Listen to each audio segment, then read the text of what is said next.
It has been 19 years since we had an original Metroid side-scrolling story. Was Dread worth the wait? Let's discuss. Hello and welcome to Mediavania, where we cover all things pop culture, such as video games, movies, and television shows. My name is Marty. I'm Matt. And I'm Adam. And tonight we're going to be talking about our thoughts on Metroid Dread, which came out on the Switch in 2020. All of us have completed the game. Yes, it has been out for a while, but Adam, actually, you just finished the game over the weekend, so I thought, well, it's kind of still fresh in your mind. We'd have everybody on the show to give their thoughts on the game. And Adam, since you just most recently completed it, why don't you just give us your quick overview and thoughts of the game? I'll do some deep dives into the reasons why we liked or didn't like the game. Yeah, sure. I think that immediately after a game is a double-edged sword because I feel like when it's a game that I like, all I'm thinking about are positives, and a more well-rounded review comes in later. But right now, I really enjoyed it. But you said, was it worth the wait? I think it was worth the wait. I thought it was very much in line with the traditional Metroid titles in a way that I was not expecting it to be. It felt just perfectly sets right into place in that lineage and does so in a great way. If you had to rate it out of 10, what would you? Let's get some scores out of the way first, and we'll kind of come back to it and why we give them those scores. But what do you think out of 10? I haven't thought about it because I kind of have philosophical issues with numerical scores. That's a tangent, but you don't have. I mean, yeah, it's up to you. But if I had to give, I would say probably an 8. It's sitting at an 8 for me right now. Right, 7.5, 8, probably that. Oh, interesting. I thought it'd be higher. Okay. Well, that'll be fun to kind of come back and see why you think that. So it was my game of the year last year. It was my favorite title I played. It was pretty apparent right off the bat. We did a first impressions video that was only a couple hours in after a couple bosses, and we were completely raving about it. And I thought it was just outstanding graphic style, controls. It was just what I wanted. Now finishing it, I still think it lands in game of the year, but I give it probably a 9 out of 10. I think there are some faults with it. I don't think it's a perfect game, but it was exactly the game I wanted last year. And it works great on the Switch. It was the title I got the OLED Switch with, so it looks really cool on that screen. I played it in my lap the whole time. I did play a little bit on my, my 65-inch. I thought, it looks great up there, but just utilizing that new hardware, it just went really well with it. And we'll come back to what my little knocks on it, but overall, still my game of the year. Loved it. 9 out of 10. How about Marty? Yeah, so for me, just right off the bat, I will say that the Metroid games are one of my favorite series of all time, maybe my actually favorite series, and Samus is my favorite video game character. So I was very excited when this game came out. I remember when they dropped the trailer, I was just ecstatic all day long because that kind of came out of nowhere, right? We weren't expecting a follow-up to basically Metroid Fusion, a side-scroller game, and so I was just really excited to play it. After playing it, it did meet a lot of my expectations, but I'm with you, Matt. I'm going to give it a 9. There is one thing that kind of really pulled it back for me that we'll get into, but overall, I really enjoyed my experience with the game. Yeah, that's great. I mean, so 2 9s and a 7.5, 8, but doesn't really believe in the scoring system from Adam. Yeah, we'll give it a hard 8. 7.5, 8 was just me giving myself clearance in case I needed to. Yeah, so that's and that's a good run of scores. I mean, I think honestly, obviously we're all kind of on. Now we don't have Nick here with us today. And it's probably a good thing. Nick didn't. His score wouldn't be super high. Actually, I know Nick enjoyed it, but he didn't love it. And I think after time, kind of like what you were saying, Adam, is the further you get away from a game, you do start to settle with it a little bit more. You start to kind of play some other games and think back on it. And I think he's only come down from it. At first he was really hot on it, and I think after time he came down. But what goes into your kind of 8 out of 10? What were your knocks against it, and what were your super positives? Let's start with the positives first. Okay. Positives first. Let's build out some hype before we start tearing into it. Okay, sure. We don't have too much to tear into. Some good scores. But there are criticisms for sure. Right. Sorry, I'm pausing. Well, it definitely would have been my game of the year 2021 last year if Monster Hunter Rise did not come out last year. I did put 80 hours into Monster Hunter Rise. It was Yeah, really good. that is the one challenge to Metroid Dread for 2021 for me. But I think when it comes to the positives, the biggest thing that I loved about Metroid Dread was that it was uncompromisingly similar to what Metroid has been throughout those two-dimensional titles. So much so that the second half of the game, all of a sudden, it's kind of like you're playing Fusion again. And but with all this stuff that Dread had added on top to it. So I thought all the new mechanics were extremely well integrated. The Emmys and the Emmy zones, I feel like, did their job. That's a tricky design, space, to be honest. And they pulled it off extremely well, I think. I think the biggest the biggest takeaway that I loved from the game was its pacing. The gameplay pacing of the game I thought was spectacular. I mean, you're moving the whole time, and it goes along at such a great pace. You feel like you have momentum, and it feels really good to just progress through the game and keep playing.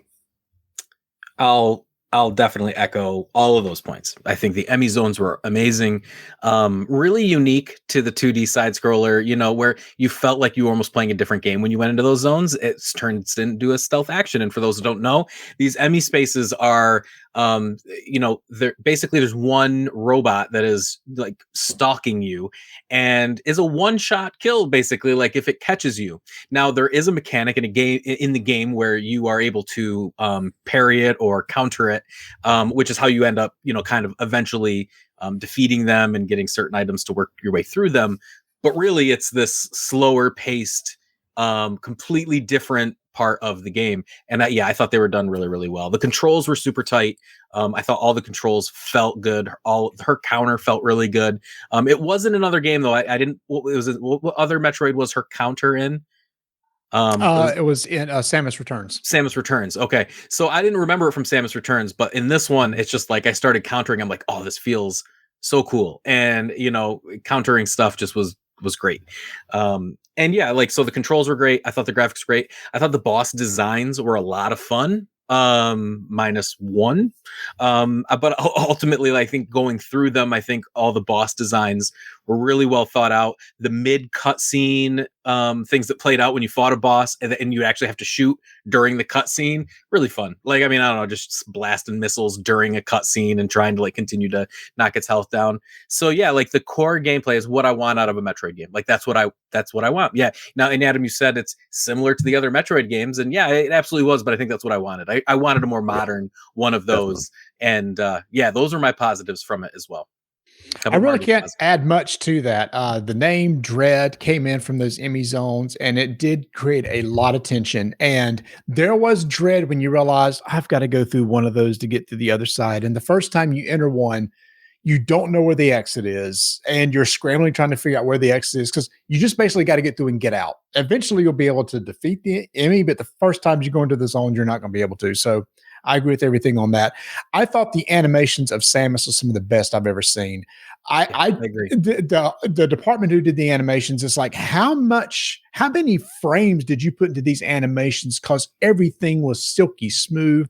The controls were super responsive. When I pressed a button, she would do something, and it wasn't a jerky motion. That stuff that her sliding and everything was super smooth.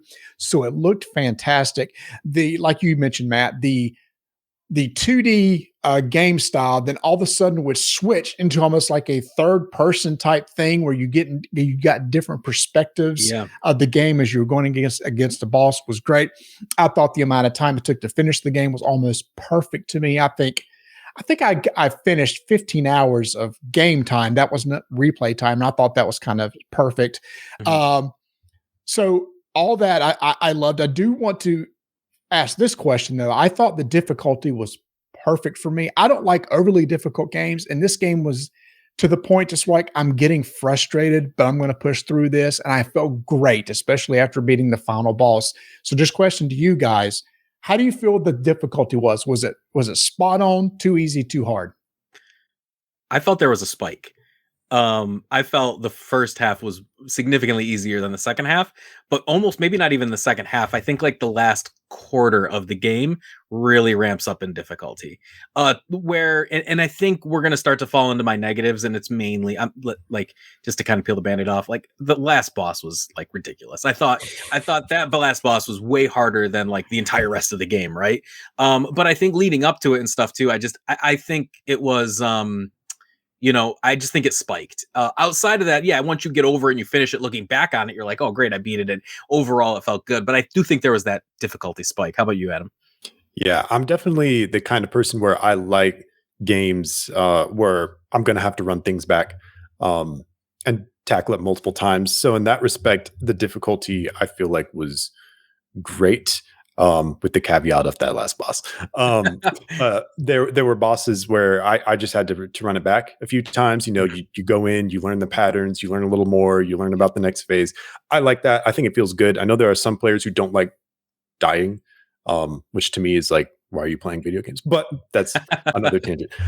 So I thought the difficulty was great. The final boss is nuts. This is true. But for some stupid reason, and that this VOD is still up, you can watch it on my Twitch channel. The first Chazo robot soldier, how many times did that take me? Like 20 to 30. Yeah. It took me a disproportionately huge amount of times to beat that boss, and I beat the final boss in half the amount of tries. So I don't know what the deal with that particular boss was, but it just got me. And outside of that boss, though, what other like negatives did you have about it? Let's see. Why you think on that? Let me just talk about the difficulty for me. I thought, like I said, the difficulty was right for me. I think it was spot on. It does spike, but I will say this: what I love about the end of the game, and we're not spoiling anything story wise or anything, but by the end of the game, when you've got all your power ups and you have to move between zones, it feels so good because you're destroying everything that you face. Like power-ups felt great. You are just going through, and monsters or things, that creatures that used to give you problems before, it's just like, get out of here, just move on. And you just blow right through it. You felt uber powerful as you were working towards that last boss. So that felt good. But yes, the last boss was tough. All right, Adam, your negatives. Yeah, negatives. A lot of the negatives I have are mitigated to some degree by design choices in the game. That makes sense. Like there are moments where, I mean, this is a classic Metroid thing where you're just opening the map and you're like, all right, I don't know what I'm doing next. And the game does its best to try and mitigate that. Like there's a mechanic where you can highlight specific doors on the map, which is like insanely helpful. Like I thought that was really. I don't even know if I knew that. I might have beat the game without that, knowing about that. Yeah, so you can like put your cursor over a plasma beam door and press a button. It'll show you all the plasma beam doors on the map, so you can find when you haven't opened. Yeah, I didn't know that. It's fantastic. But like there are still moments where you're just kind of like, all right, now what? And inevitably it's something like on the other side of the map. That's not really something you can get rid of in a Metroid game or any Metroidvania game for that matter. But nonetheless, it's something that for a game that has so much momentum, there are moments where all of a sudden it just grinds to a halt and you're like, okay. Yeah. Well, to bounce off that, where I am going. To kind of like, go directly off of that, one of my negatives is also about design. Same idea. The way that they chose to hide breakable walls, I honestly feel is borderline unacceptable. Like the main thing is they give you no hints, and outside of running through the whole like level, just shooting walls, looking for an empty wall, there might be people out there that really like that, and there might be a reason why they did it that way. Normally, there's some little cue that it is a breakable surface. And now here's the thing: if it was a true hidden area, fine. That's if it's hidden and it's got like a bonus energy pack or a bonus upgrade, great. Hide the thing away. Make me shoot every wall.